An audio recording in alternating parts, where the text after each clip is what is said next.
about to chop it up. Come to the show. We got some things we can talk about. Chop it up. Chop it, chop it, chop it, chop it, chop it up. Chop. We got some things we could talk about. Chop it up.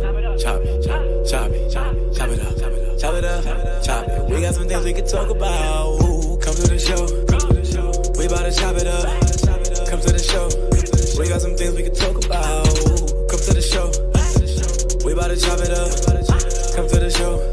We got some things we could talk about. Chop it up. Chop it, chop it, chop it, chop it up. Chop it. We got some things we could talk about. Chop it up. Chop it, chop it, chop it up. Chop it up. Chop it. We got some things we could talk about. Good evening, everybody, and welcome to this installment of the Chop Shop. Listen, I done lost track, man. We are well on our way to a full year, and I think we may be already there. I think June, sometime around June, because the very first show actually took place when the George Floyd situation began to impact Baltimore. And the truth is, I ain't really keep the record. So we excited because we right around that 1 year anniversary, and God has blessed us to continue to go strong. As always, for the entire 1 year ride, all except one show, a show that I should have never did because I caught all kinds of trouble trying to do it without him. I've had my main man, my right hand and my left hand, Mr. Shaka Pitts on the ones and the twos, making the magic happen. I never forget that Christmas week show, brother. My man was down, giving Cancer the blues. You know what I mean? And I tried to be gangster and do this thing by myself, Shaka, today. That's one of the memories. We got a lot of memories over the course of this year. I might put a year in review type of thing together, but man, I'll never forget that one show. And it was a great show. I had some good brothers on there. That week we focused on talking about the positive in Baltimore. But man, without you there, it definitely made it memorable for all the wrong reasons. Yeah, I remember that the text after that is like, man. Yes, sir. So definitely a jewel and an asset, man. I'm excited about tonight's show. And you know what's interesting? Normally by this time of the day, I've had a chance to check out Baltimore City voters, Baltimore City Black voters, listen to C4 and a few other shows. Or catch some news, and today was just not that day, man. So I don't know what the hot button topic is, which is cool with me because we can get our preliminaries out the way and go right into this Power Pack show where we're going to be continuing our series talking about Balti-More with a question mark. Are we getting better? Are we improving? Do we agree? Do we disagree? You know, I had some people wanted to express some opposition to the Vignaraja being on the show last week. And I told him, man, when you embrace this journalism role, you become neutral. We got to talk to everybody. And anybody that saw the show should know my priority wasn't to be agreeable. I think I was more aggressive with him than anybody. Listen, Marv, that I personally, again, once, besides, me pushing buttons and toggling screens, I'm sitting back and I'm enjoying the show like a fan, right? Last week was hot. Last week was dope. I enjoyed last week a lot, man. And again, people who have any different opinions or different viewpoints, you're more than welcome to type them in the comments. You're more than welcome to hit good brother Marvin and myself to see if you're worthy of expressing your viewpoint on air.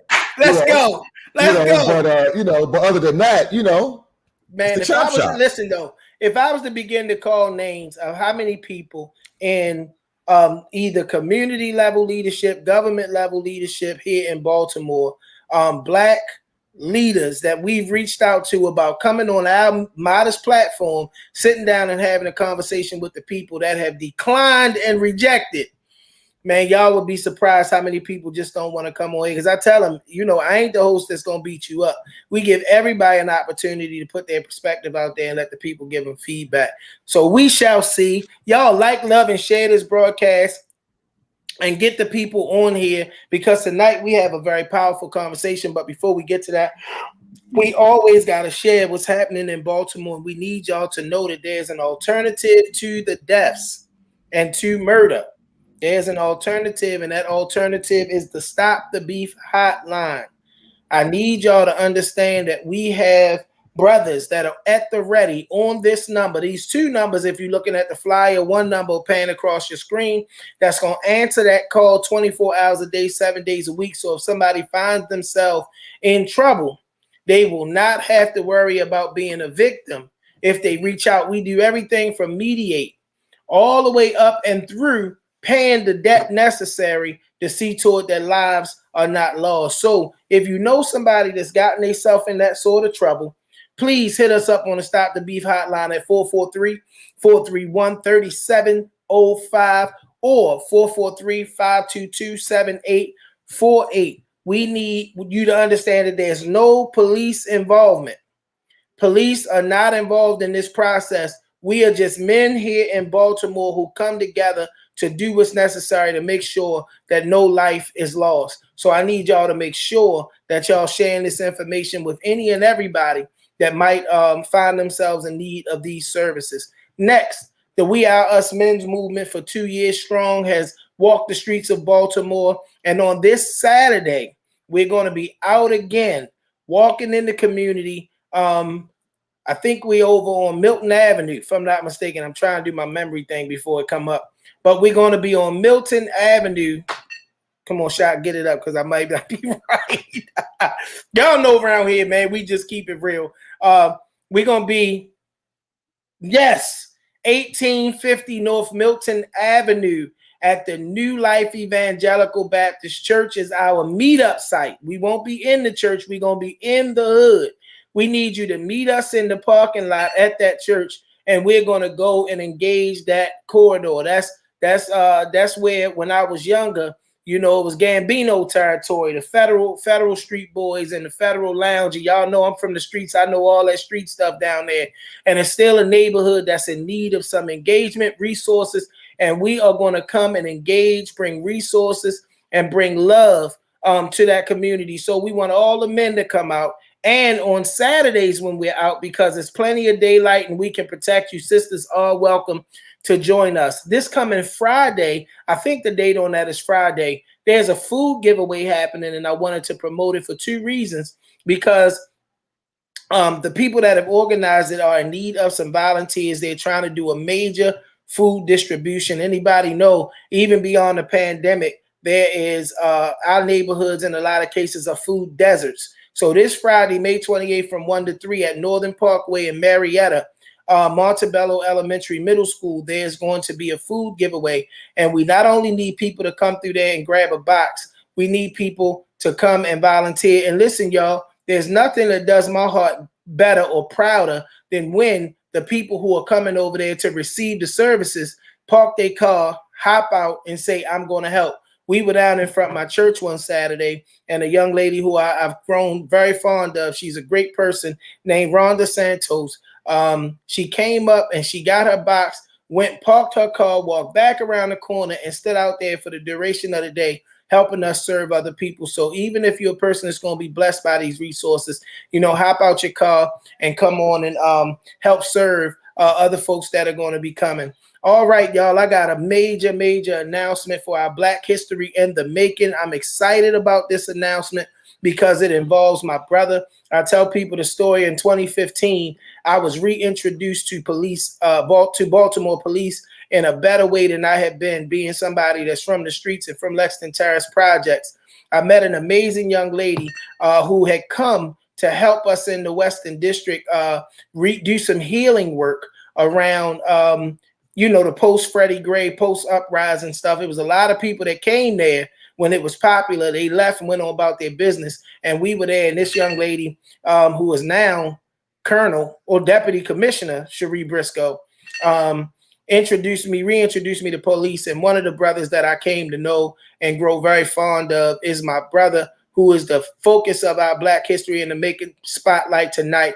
He is the one and only Major Jeff Shorter. That's right. Tomorrow I will be going to celebrate my brother as he is promoted and he's going to be installed in command. If you know this brother or you think he looks familiar, it's probably because whenever you see that uniform, and a lot of times he's not in uniform, he has shown up and been a major presence in Baltimore communities, whether he's on duty or off duty, because he just loves this city.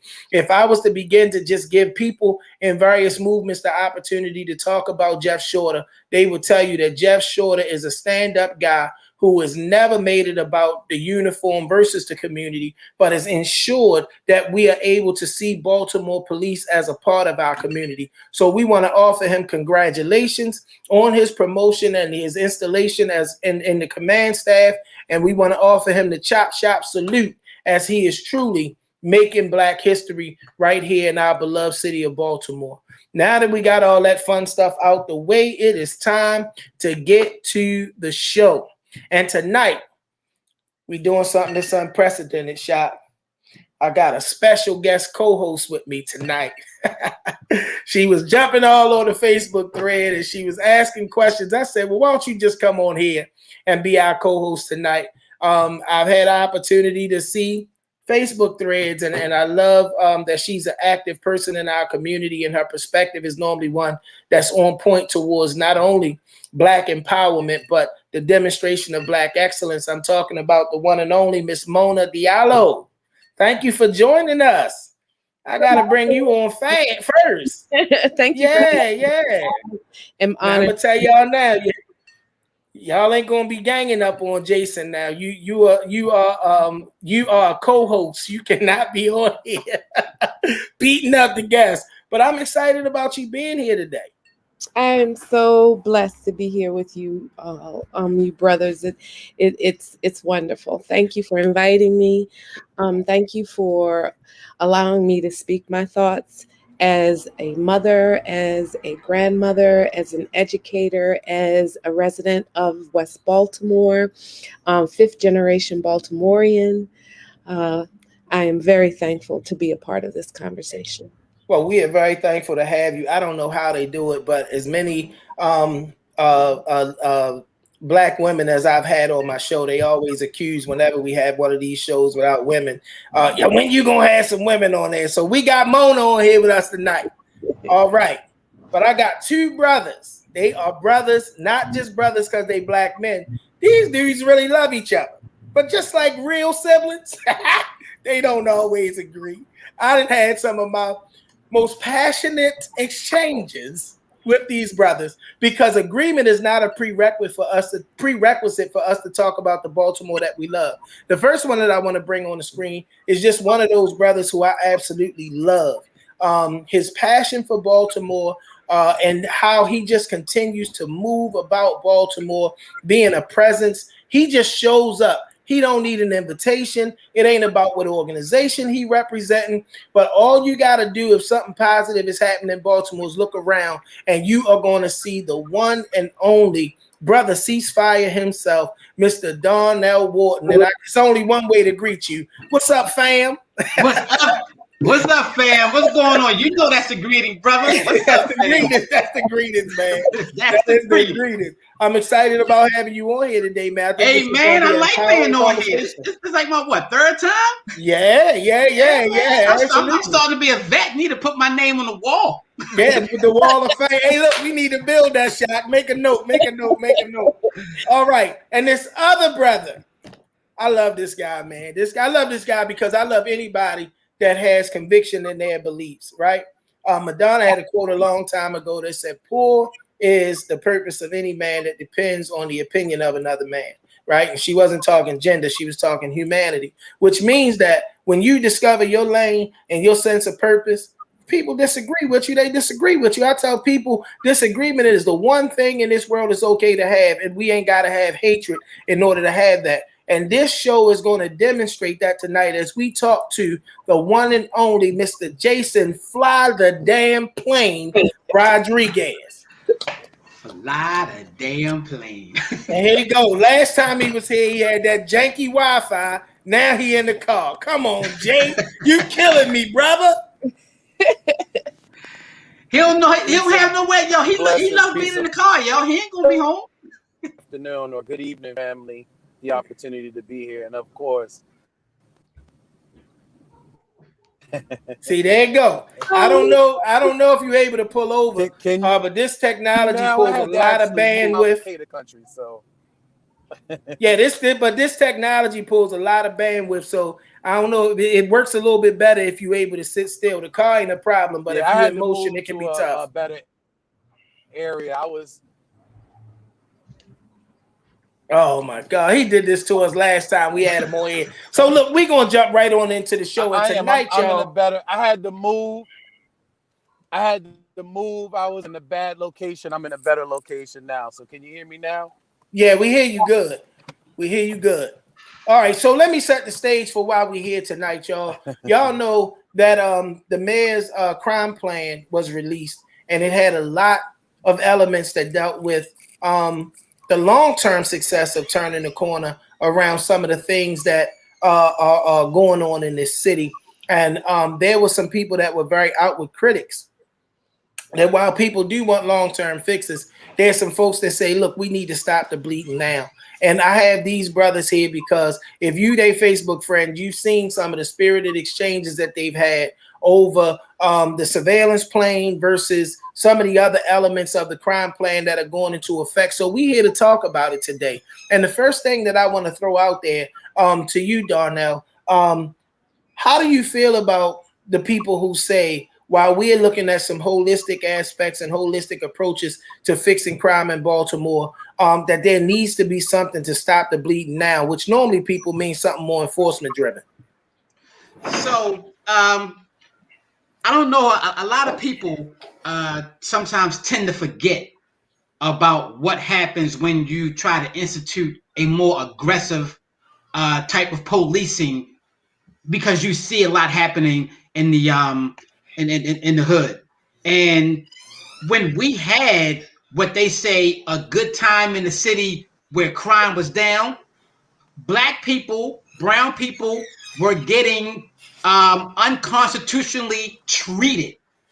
If everybody remembers zero tolerance policy that Mayor O'Malley brought in, crime may have been down, but people were getting treated very badly.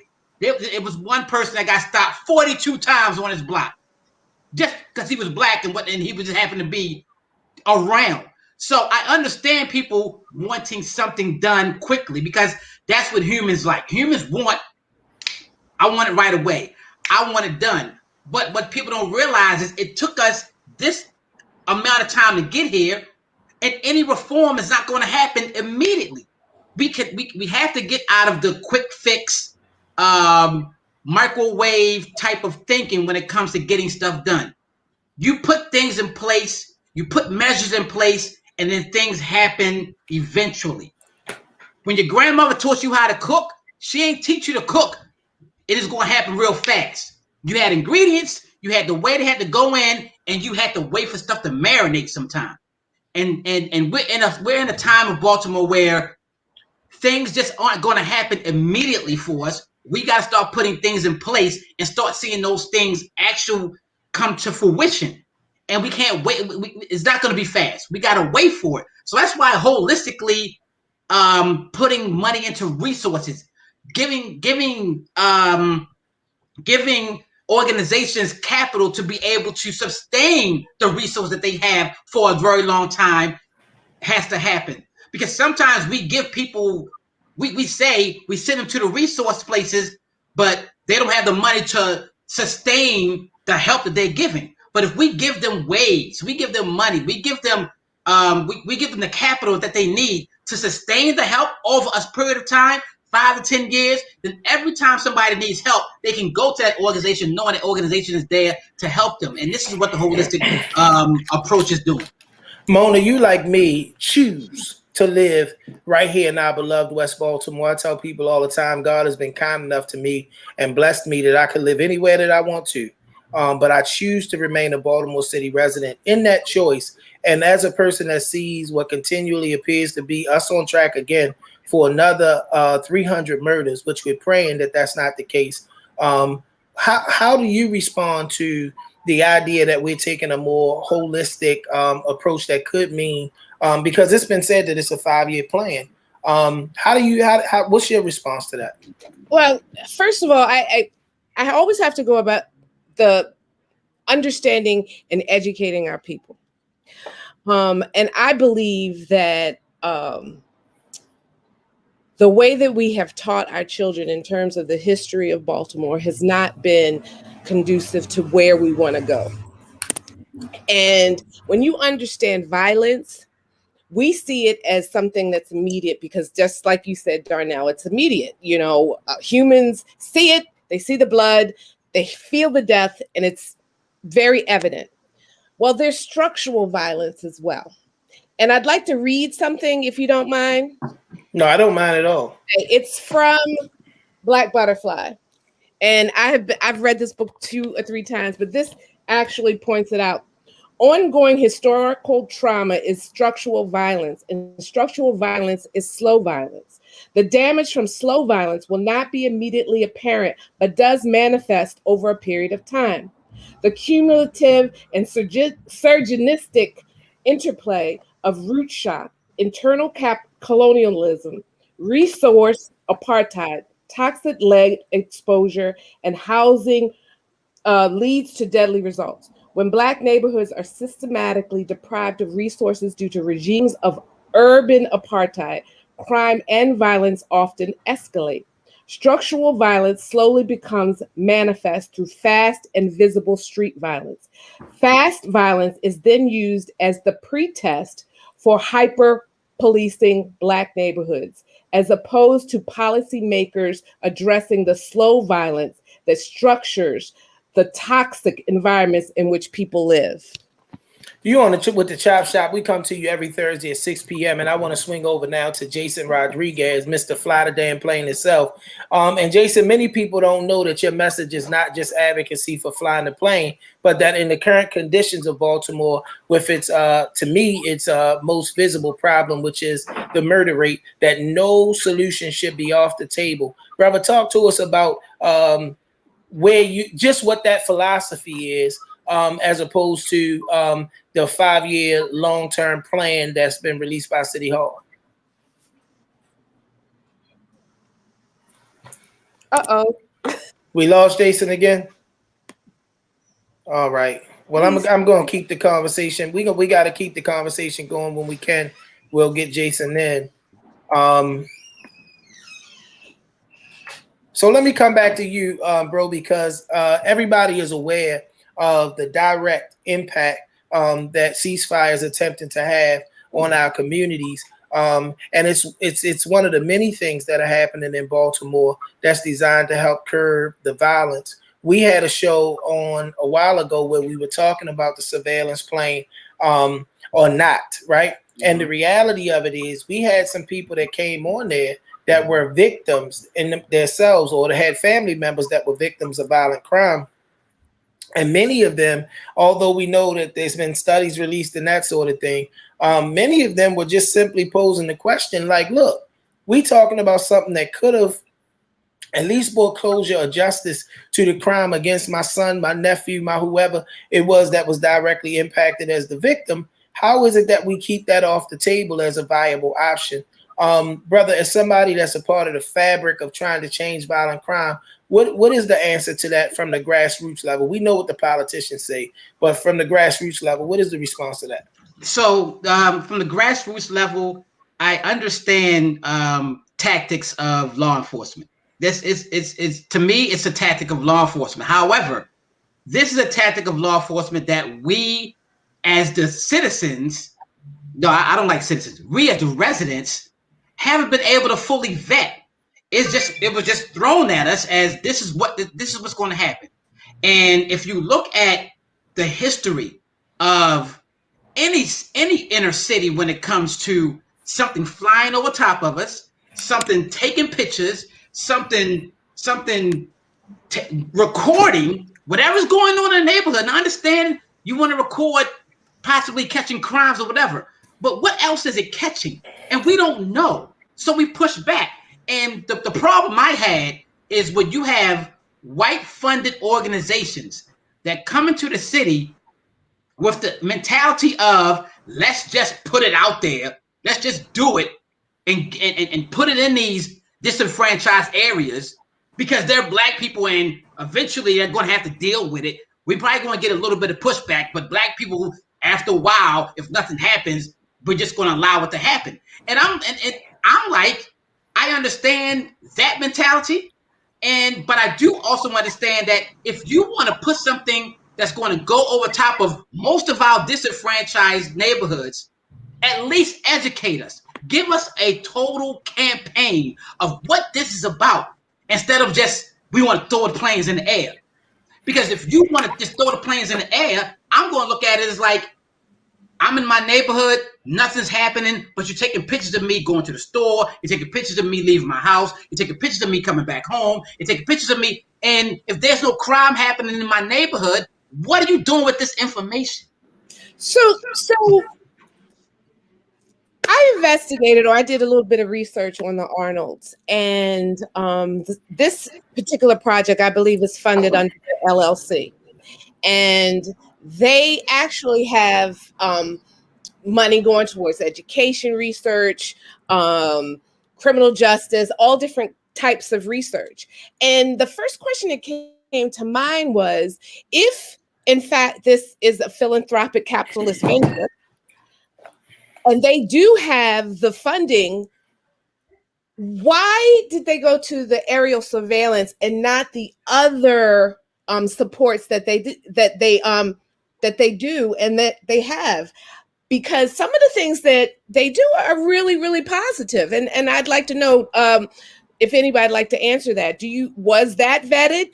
Well, I think the honest answer to that is people kind of spend their money where they feel they're gonna get the best bang for their buck, right? So, and there are a lot of organizations, right, that don't really have the insight to a lot of the trauma that our community is under from the kinds of policing that put us under a consent decree. To me, all you have to do is read the document that led to us having a consent decree to understand what years and years of trauma looks like for Black people in Baltimore. And I wish Jason was able to be on here because I had the opportunity to go down and I had the opportunity to go down to the place and check it out before we did our last show. Jason, are you good? Is your audio at least good? Can you hear me and can you talk to me?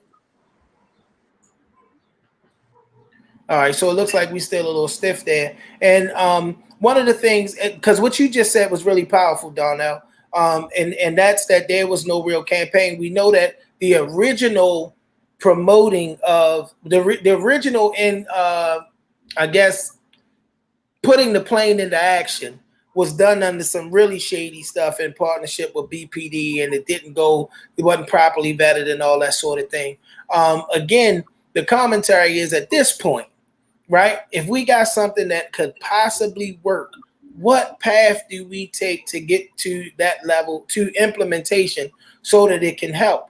And Jason is a whole lot better voice. I try to be as unbiased as I possibly can, and it's really hurting what I was hoping would happen here today on speaking to the other side of it. But when we talk about it, are we at a by any means necessary place when it comes down to the reduction of this violence, Darnyle? So my thing is, and he actually offered me to come down to the spot to look at it, and he offered other people, come down and see what I'm doing, come down and see what it's about. And I'm like, you can't invite 560,000 people down there. What you have to do as your organization is you got to come to us. You got to go into these neighborhoods and say, but bro, we know that those of us that have a sphere circle of influence could be able to come down there and at least be able to give some, not credibility to it, but say, hey, you need to go check that out, because that's all I did. Once I went down, I said, listen, it's worth your time to go see it. Right. You can finish. I still want to go see it. I still want to go see it. I still want to go down there and check it out. So I'm gonna get with Jason, see when I can get down there. I know with anything, even with the consent decree, and I work with the consent decree right now. There was no education campaign for the citizens, for the residents of Baltimore. half of the people in Baltimore don't know what the consent decree really is. And they don't even know that it's still in action. They don't even know it's it's still in action. $1.5 million a year for a monitoring project. Right. And my thing is, anything that's brought into the city of Baltimore to say it can help Baltimore has to educate Baltimore so we know what's coming. Let me swing over to Jason now that we got him, and it looks like he's moving in real time, and we got some audio with him. Jason, one of the things that I threw out earlier, and I wanted you to respond to it, is that many people think that your advocacy is specifically for the plane, but a lot of times you are with the folks that say, how at this point, okay, all right, Archie, I see you. My guy, Archie Williams.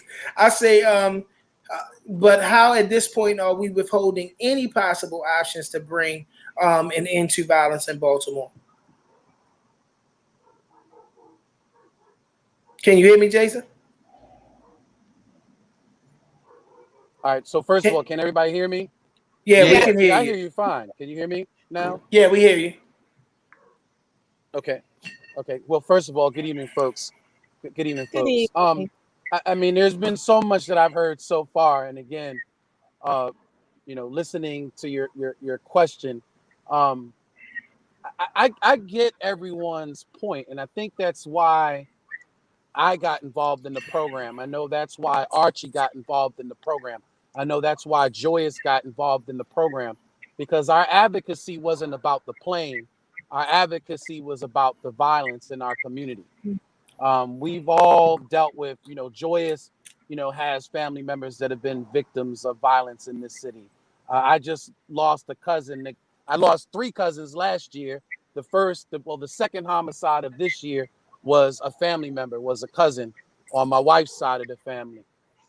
So, we all come in this dealing with our own trauma and our own pain of dealing with the violence in the city. So it wasn't so much about the advocacy for the plane.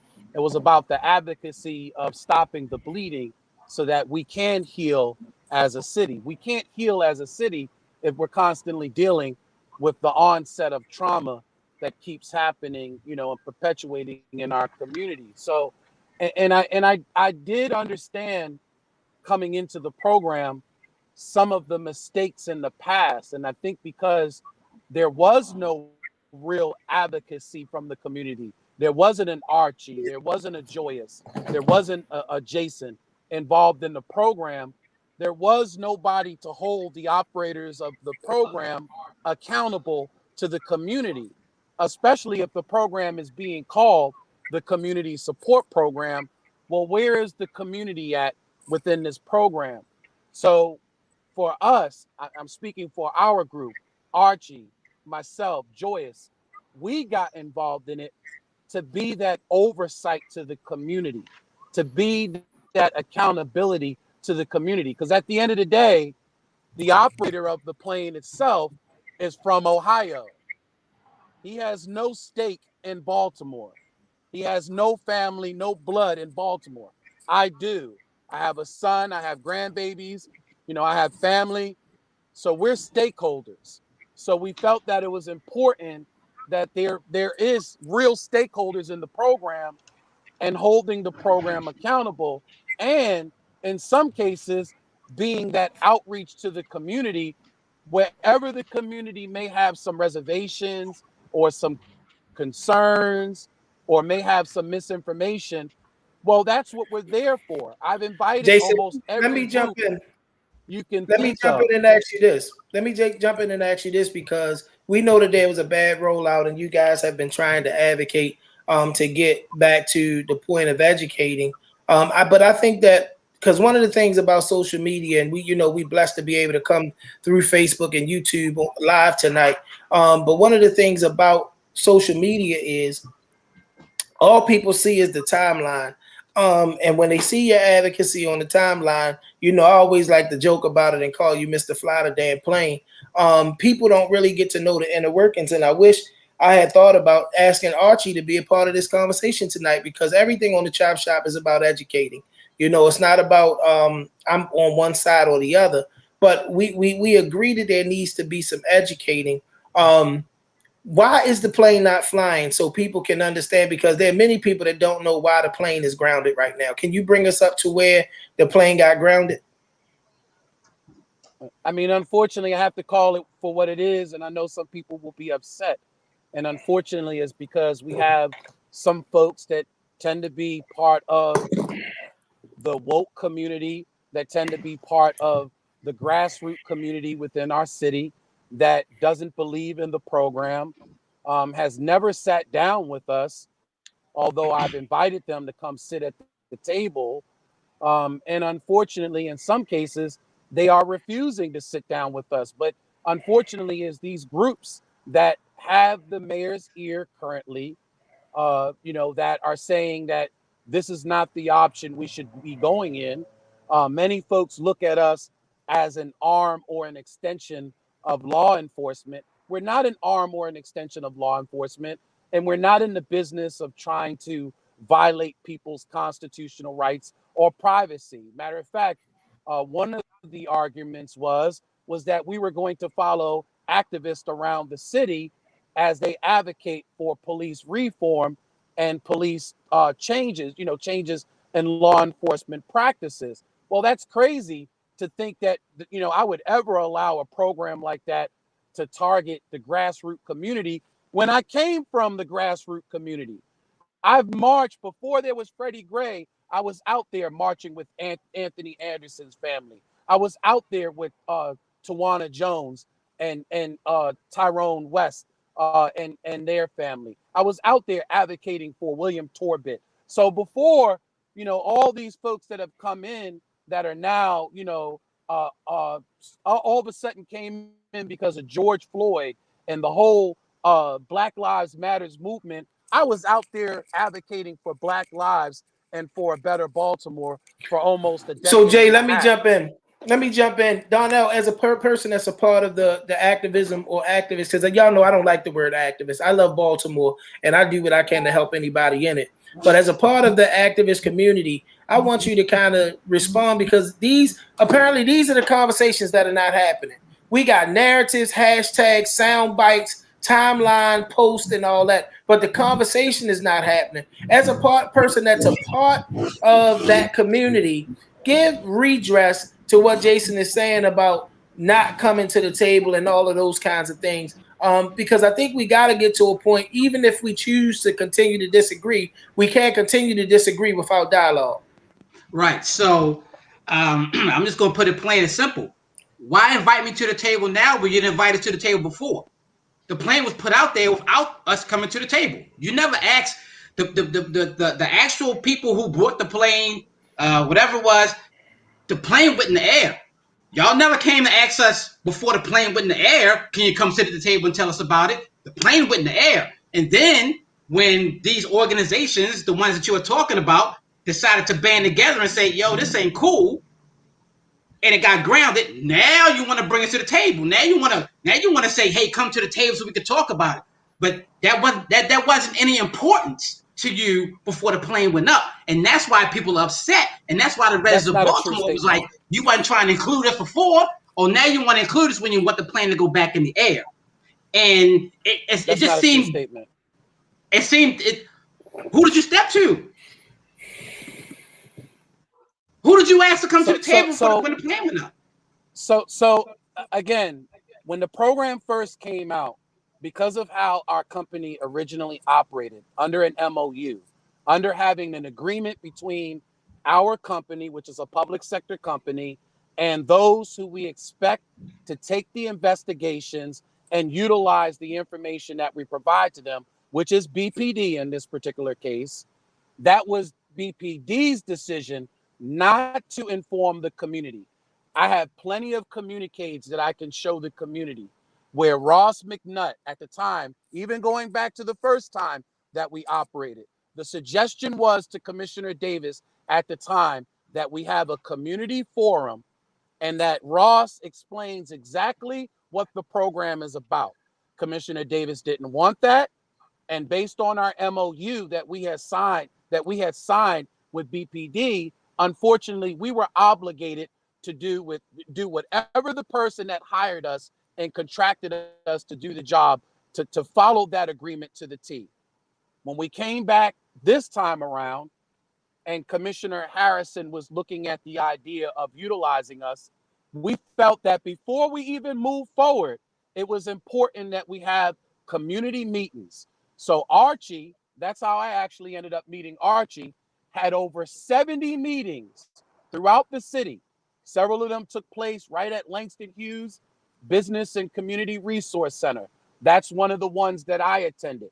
But they had 70 documented meetings, even with a sign-in sheet that to this day, we still have the hundreds of residents that came out to these town halls, and we informed them exactly what it was that we were going to do. So it's not that we did, that we wanted to operate in incognito and not be exposed and operate in this cloak and dagger fashion.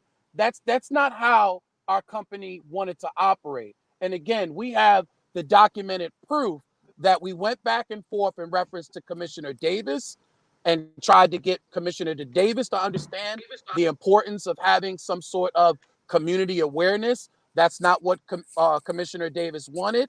We appreciate the fact that Commissioner Harrison wanted that.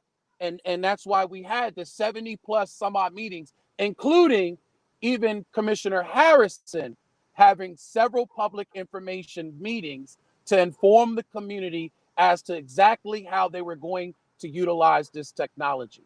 So I even though I wasn't around at the time in 2016, as a person who is a part of the company, I take full responsibility for any oversight, misdirection.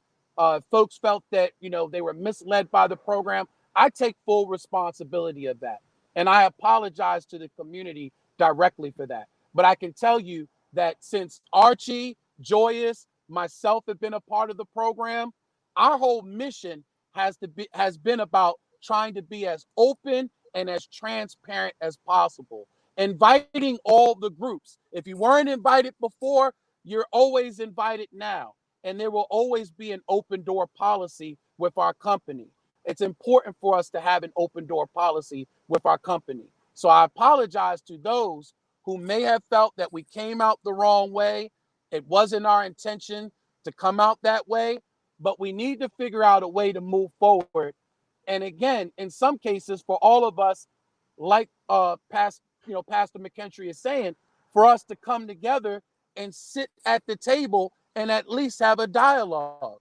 I've invited numerous organizations. I'm not going to throw people under the bus, but I've invited numerous organizations that refuse to come sit at the table. We even offered to give an office space for the ACLU to come in and be there 24 hours in our operation and just to overlook and scrutinize everything that we want to do. I don't think that there's any other particular policing tool or resource out there that allows you to do that. I don't think Axion is letting the community come in and look at their technology. I don't think ShotSpotter is allowing the community to come in and oversee and oversight their technology. But we are one of the only public sector companies that are operating in Baltimore City that has said to the community, come in, come see Jay, what we're doing. Let me jump in. Hey, Jason, what was the position you were recruited in the plane program initially? I was an IT technician. So I came in. So let me ask you a question. Technician. You were an IT technician, and then they moved you to community engagement for director of community engagement. So because they knew that you were a person who knew you were a person who could reach out to the community because you've been in the community. That's not where it came from. So what happened was I had been with the company for some time. I had asked to create some business cards.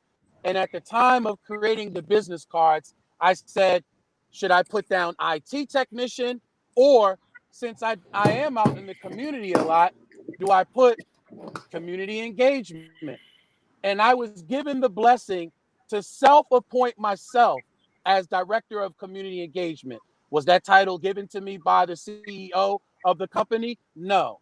I assumed that responsibility because more than anything, I found myself communicating to the community nonstop, trying to get the community to understand what our purpose and what our mission was, what our mission statement was. So And Jay, how let we me built jump the in. May I program. ask a question? Jay, let me jump in here real quick because you did something a few minutes ago. And I think that it may be one of the things that had never been explored. You offered Baltimore a public apology for what had taken place in the past. And we know we've changed administrations in I BPD. appreciate We've that. changed administrations even in City Hall. And this is some of the stuff that just does not happen. I'm certain that the people who are part of your program has the resources, whether people choose to buy into it or not, to simply say, hey, we went about this the wrong way. And so many times it's these basic life principles of seeking forgiveness that gets caught in the wash of politics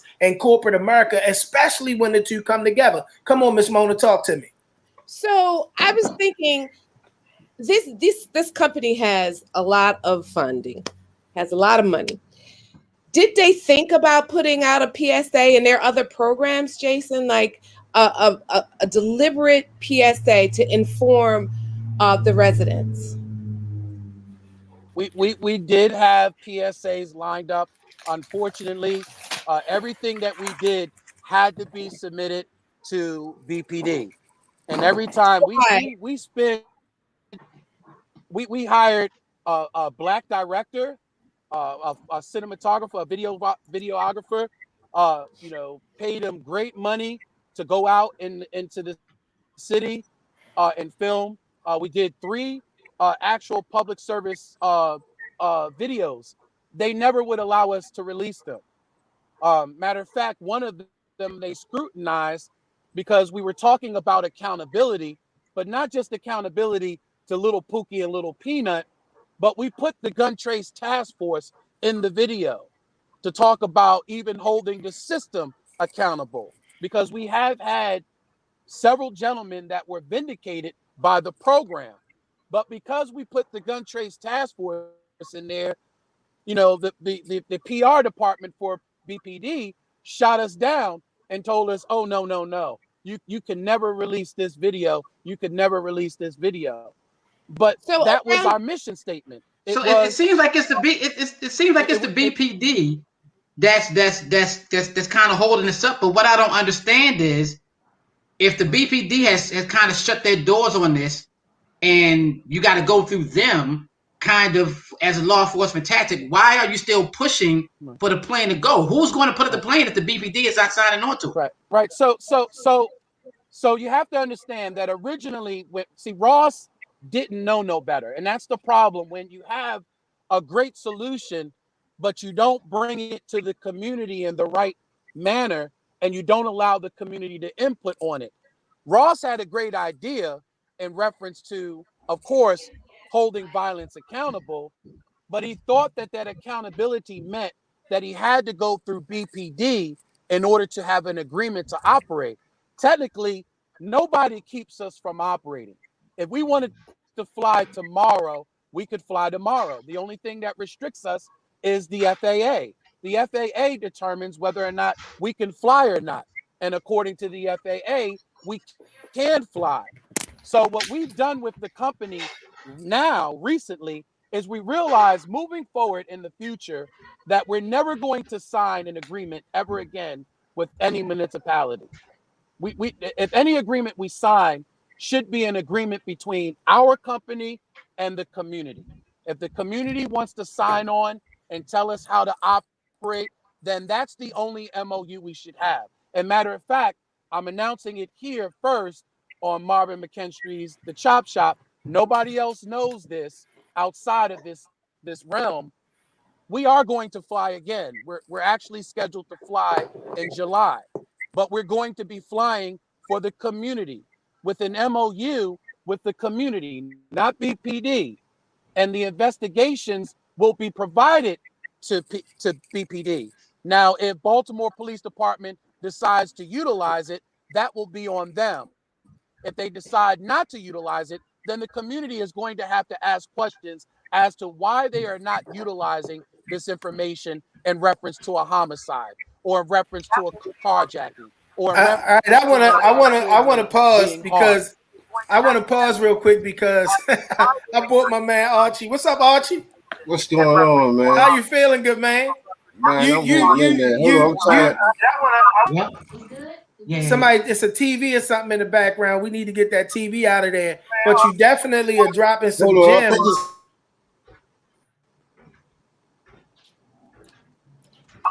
That might be Archie. You don't have headphones on.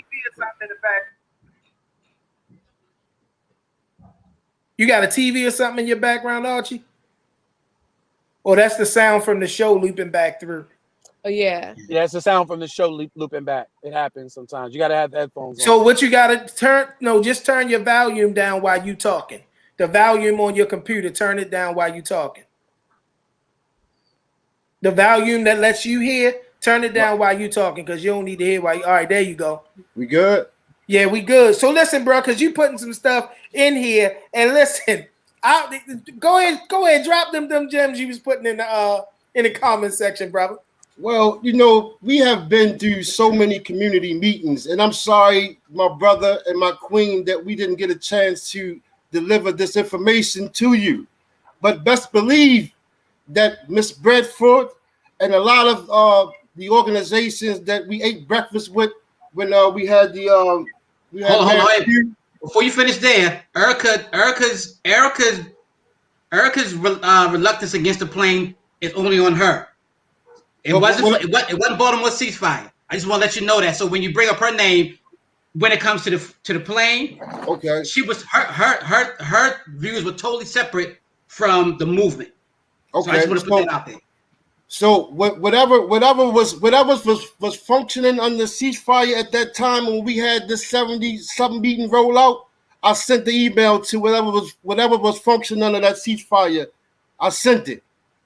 Make no mistake about it. The job Ceasefire is one organization, man. I want you to talk about some of the other stuff you were talking about. Some of the other programs is getting our tax dollars, because we don't want to make it a ceasefire thing today. Right? No. We don't listen. We don't want to make it a ceasefire. I love you guys to the fullest. Like, we don't want to make this no tit for tat or no pointing the finger thing. I just wanted to just say that every invite I had in my grasp, every street person that I know, and I know quite a few of them, every LLC, I've reached out to them, my brother and my sister, every family, every mother that we had an organization called Mothers of Murdered Sons. And make no mistake about it, Miss Millie worked it nonstop. Sometimes we had to give her a vacation, but those were the emergencies, the mothers just losing children like this. And there's no response to it. No capital, no type of funding. There's no type of chase to it. There's no type of sense of urgency, right? So, that begins to irk me when I have a crying mother, to hear the crying mother, and make no mistake about it, I have blood in the game. As Jason said, I have skin in the game. I have been, even the process of me losing my own loved ones, I still made sure that people like you, Marvin, and people like you, Darryl, and people like you, Miss, make sure that this information is out there. Make no mistake about it. I'm not helping you decide anything. I want you to just see it, and you decide for yourself what it is. We wasn't trying to come to and say, hey, we wasn't falsing like some of these big organizations have done, came and throw their money around, right? We didn't do that, right? Because we wanted to show the people that we can give results at a time fashion, right? And there is no system. This new system right now, let's be very clear. It's been implemented in Baltimore City. This new crime plan, it's already been implemented in Baltimore City. In Southwest Baltimore, it didn't stop. It didn't come, but make no mistake, it didn't come past Price Street and Calhoun, right? Where we know where all the trauma and the traumatic things happen. It didn't come down Washington Boulevard, right? It stayed in that little bubble, right? So I asked the person of the program, how do you think that's going to work in East Baltimore? How do you think that's going to work in West Baltimore? When I can barely get my people to feed their less of them. when I can barely get my people to take their kids to school? Let me ask you a question real quick. The 70 meetings that you attended, the 70 community meetings, what was the consensus of the residents on the program? Was it? Oh, the residents. So once the residents realized that, because sometimes, and I had to make sure this was one of the things that we had to battle many times, was the spy plane, right? So we can't call this a spy plane when this has brought dirty cops and put dirty cops out there. So we can't call this a spy plane when this has brought somebody from the community justice. So we can't call this a spy plane no more. So the consensus of those meetings was what the program can do, what the program can bring, and how the program will work. Right? Is it based on that, or is it based on deterrence as well? Well, that I was getting right to that. Our main objective, and Archie, if I could just chime in here, our main mission statement has always been about deterrent.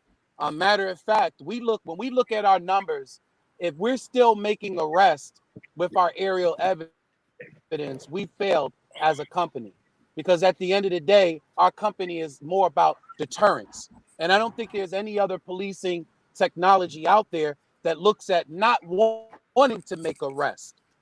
Everybody else that brings in technology in this city is to formulate an arrest. That's their outcome. Our outcome has never been about mass incarceration. Right. No.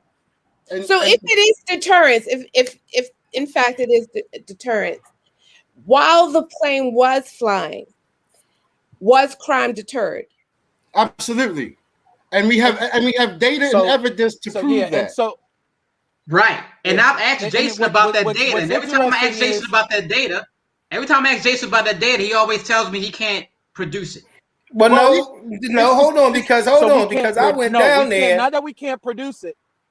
Right. I went down there and there was nothing off limits. Right. See, it's like when you're asking for nothing can go off premise. Nothing. But I gotta come down there and see it. Right. Right. So, I gotta come down there. I got it. He can't just send you something off Facebook. You know what I'm saying? Like this is a business. But aside from being a business, a lot of people, this stuff can wind up being a part of criminal cases, and if it's not properly preserved, what they call chain of custody, it could deter that evidence or whatever the case may be. The thing about it is, I think when you're dealing with Baltimore residents, and you're dealing with residents that want to be able to grasp onto something, if you're so passionate on Facebook and on social media about what this is doing, people are going to ask you. And my personal opinion, I think that hurts. Hold on, Jay, because I did want to say this to you. I think that actually hurts. I think your Facebook campaign is actually hurting because, for one, when you talk about the grassroots community or activism, most people not getting a paycheck for that work, right? Ceasefire don't play Darnyle, if I'm not mistaken, right? So people think about, one of the things people think about, this is a part of you trying to just make sure you can keep eating, right? That's one thing. Then the other thing about it comes across with so much vitriol like this. These are the conversations that are informing and educating, and Facebook is a tool. Man, I would rather you guys make a video of yourself giving out real information like you're doing today than you fly the damn plane. I've seen you be accused of trying to prostitute Dante Barksdale's murder and all that sort of thing. Right.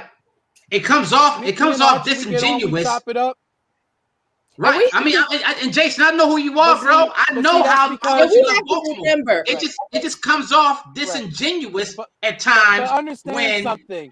I don't come out and tell all the information. Like, I don't come on and tell you, because our program's been shut down since October 31st, that me and Joyous haven't been getting paid. I don't come out there and expose that to the community, because that ain't none of the community's business. At the end of the day, we gotta hear that sometimes. Sometimes we gotta hear that to know. I work at Radio 1. I drive Uber Eats. Matter of fact, people will tell you they see me out here sometimes delivering food. You know what I mean? All right, y'all, listen. I seen you one day. Listen, We gotta bring it in. We gotta bring it in. But this is what I'm gonna do. Because my engineer loves me and he's gonna give me a few more minutes of his time. We are really at our hour mark, but I'm gonna go around the full gamut, starting with my co-host, our queen, who chose to sit in with us tonight. Thank you. Give us your final thoughts. I am willing to listen to any kind of techniques that would help us build safety in our community. I am very concerned that if the company is charged with this tremendous task, and they don't understand the importance of community and how it needed to be played out, and this confusion and the fact that you basically had to apologize.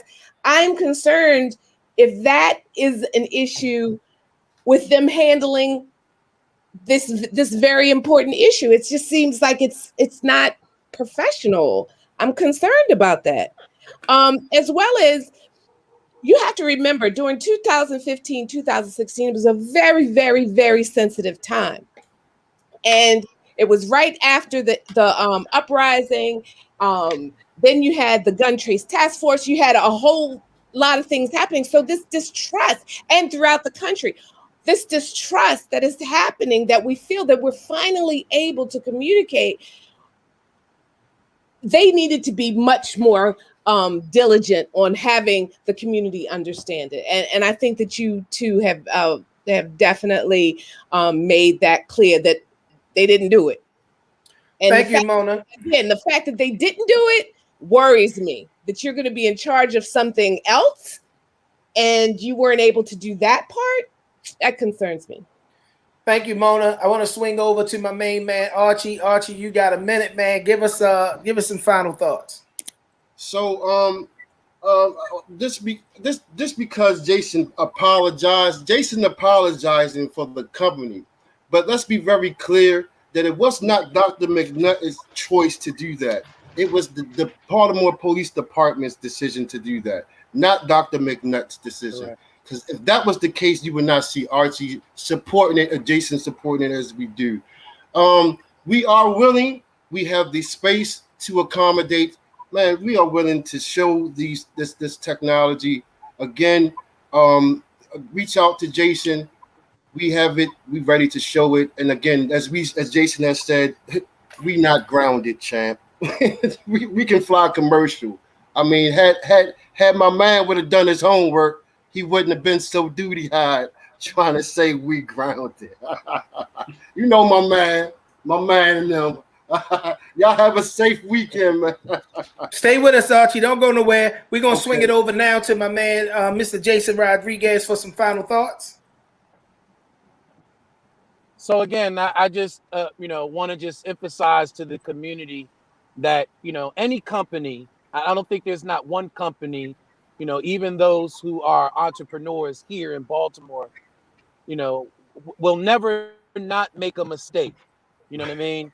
And the mistake wasn't 100% our fault, but we own up to it. And we recognize that having these agreements or being in these MOUs with these municipalities that many times restricts us from doing what we set out to do.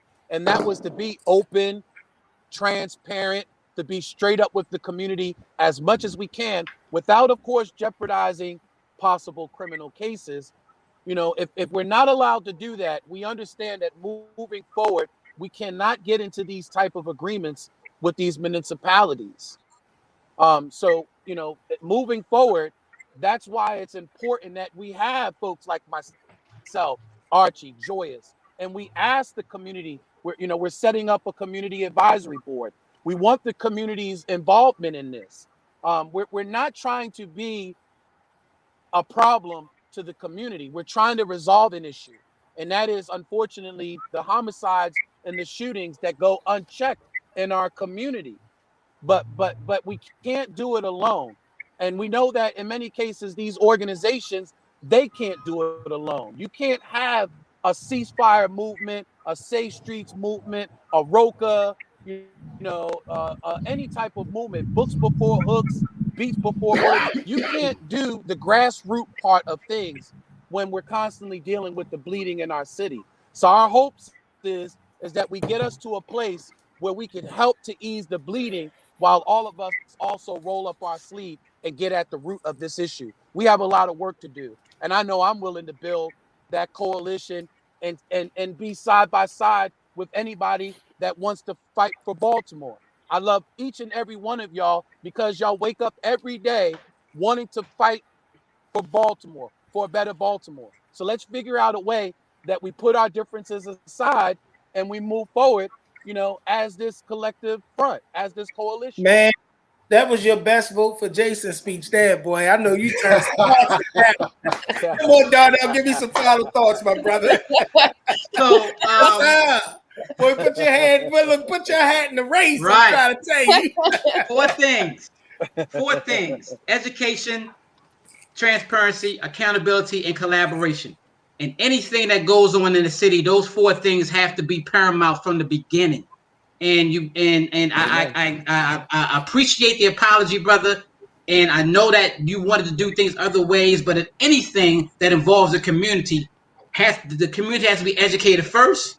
The community has to see the accountability. The community has to see the transparency, and they have to see the collaboration across the city. I understand that you want brothers and sisters and residents to come down there to see it, but if there's money to be had in your marketing plan somewhere, there has to be a way for you to come to the community in a mass way to say, okay, I know we can open it here, but we got to come out there. And I think if everybody had that mentality, because with the murder rate, it's not going to be solved with just the police and the DOJ and the state's attorney's office and the police department. It involves everybody. It involves a community. It involves people having to say to somebody else, I know Pookie did it. That's my man, but I know he did it. And he got to go away for that. But it involves everybody. And I think my whole thing with the plane was, when it came to me, I was one of those people that was like, what in the hell is this? And it's already in the air? And I understand that people were invited, but it didn't seem like it came out major. And this is something that has to be major to the point where it's put in certain places and billboards and on buses and, yo, this is happening. This is what's going on. And I think with those four, and anything that happens in any city with black, brown, white, whatever people, education, accountability, transparency, and collaboration has to happen from the jump. Man, listen, and Shaka, as I give my final thoughts, I want you to keep me on the screen with all of our guests. I need you to turn your volume down, Archie. Mute yourself, Archie. You're getting that feedback again. I think what happened here tonight is powerful. And I think this is the thing that doesn't happen enough, really, for two reasons. Well, we have 5 people on the screen who don't particularly agree across the board theoretically. And sometimes what gets exposed in these types of forums is the reality of why that agreement isn't there is sometimes information, sometimes, and most of the time, it's a lack of communication. What I want to see happen for our community is that our community, with all of this black brilliance, is no longer put at odds when it comes down to this, that no matter what side of the conversation we find ourselves on, that if we ain't willing to talk to nobody else, we willing to talk to each other. Tonight was powerful, man. Tonight was powerful. I want to thank you, Miss Mona. I want to thank you, Brother Archie. I want to thank you, Jason. I want to thank you, Darnyle. And what I'm hoping, and I want to propose to you guys when I can get some dates together, is that we can come back and continue to have this conversation. But I want to challenge us to be able to have a conversation that's a lot more rooted in the information concerning if they want to present the technology and if you want to present the community, Darnyle. Because I think a great meeting of the minds is what's necessary. And listen, y'all, I'm not advocating for the plane to fly, nor to stay on the ground. That's not my role here in this particular forum. But I always advocate for education. I want everybody, if you're going to stand 10 toes down on any argument, to at least have the information. We got some upcoming shows, man, that I'm excited about. I don't know. I sent you an email, Shaka. I sent it kind of late. If you don't have it, I can just kind of run through the names if you do have it, and we can get it up on the screen. Y'all, we are booked clean up through the first week of July. God is blessing us to be able to reach some people who care about Baltimore and who have some spiritual interest. Y'all know I'm a pastor, and every once in a while I take a pause for the cause and I go and we talk about some powerful things that have to do with the church. And our show on next week on the 3rd, we have two voices that are powerful in the community, yet they are both pastors. They are both pastors, and they have powerfully cemented themselves. And I ain't talking about food and clothes drives. I don't knock that. But I'm not talking about that. I'm talking about have cemented themselves as influencers in the areas in which they love. And we're not going to be on here putting down nobody else or what they are or not doing. But we're going to be on here next week talking to Pastor Yania Wilkins and my brother, Dr. Aaron Hanna, dropping some jewels about how we progress to a place where our faith is at work. We know that we did an amazing job responding as uninformed as we may have been with the body of Christ and other faith institutions coming outside of the walls of the church to be able to make it happen in this pandemic. And we're going to talk to these two giants who are doing it very big. Then the following week, we got a brother who you guys may or may not know. He ran on the Republican ticket for city council president. And I pay attention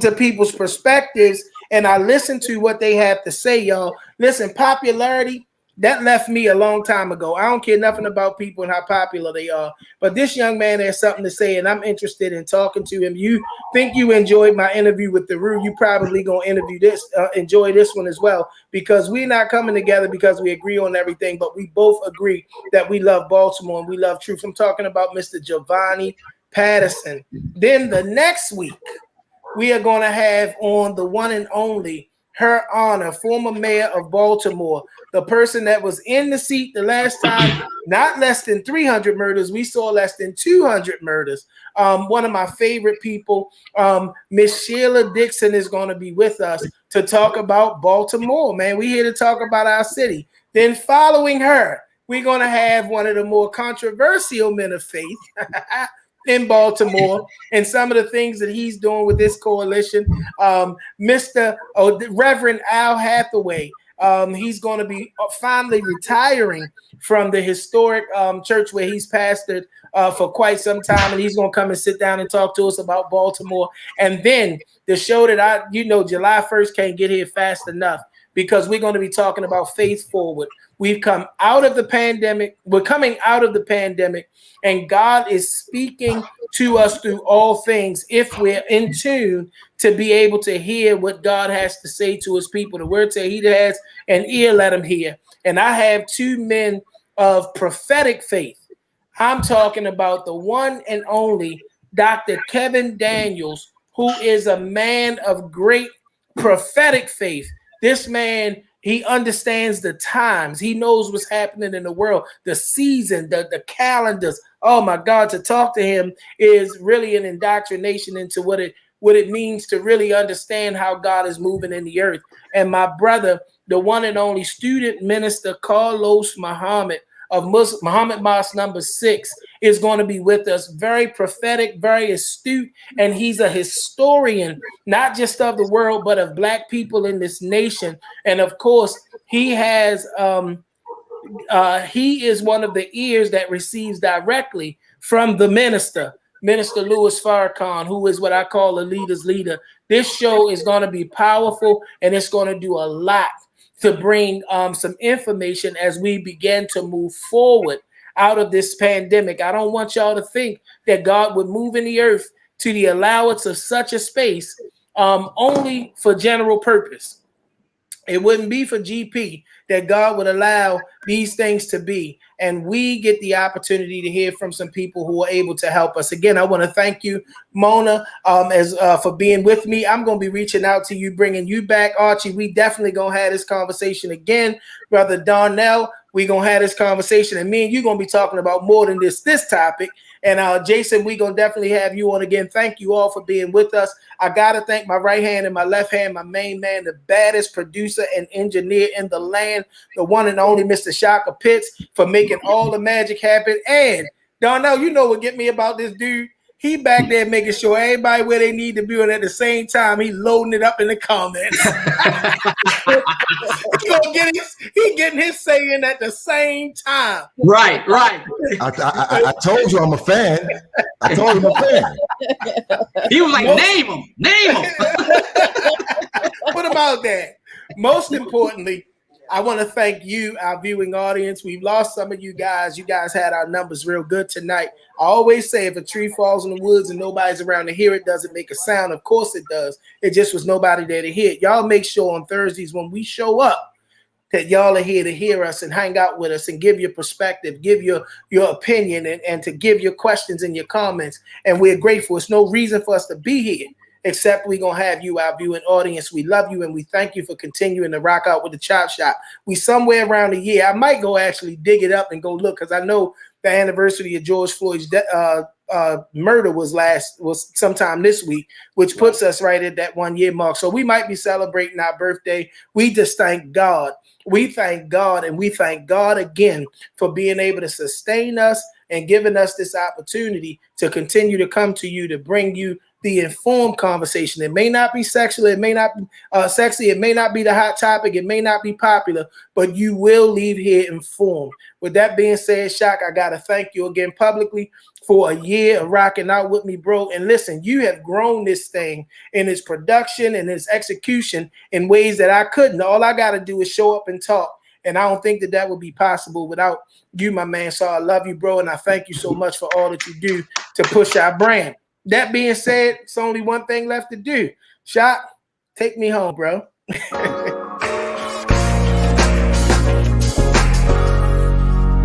I can be more.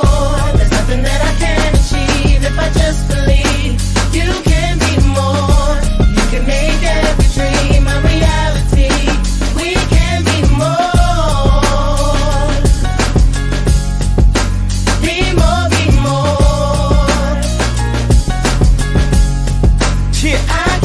I wake up every day and try to be more. I pray I be more. It's easy to achieve anything you believe. Like hold your head high. Girl, you got a reason to breathe. I see a rare mind. Boy, you got a reason to dream. Let's take flight. Give the children a reason to see redemption. We grow up in the jacks where it's evil and wicked. Where the people with success don't want to send you a visit. But we still finna make this life worth living. Now throw your hands to the sky if you feel it. Hey, throw your hands to the sky if you the realest. You got a vision, let's put them pistols away and make sure the OGs keep the community safe.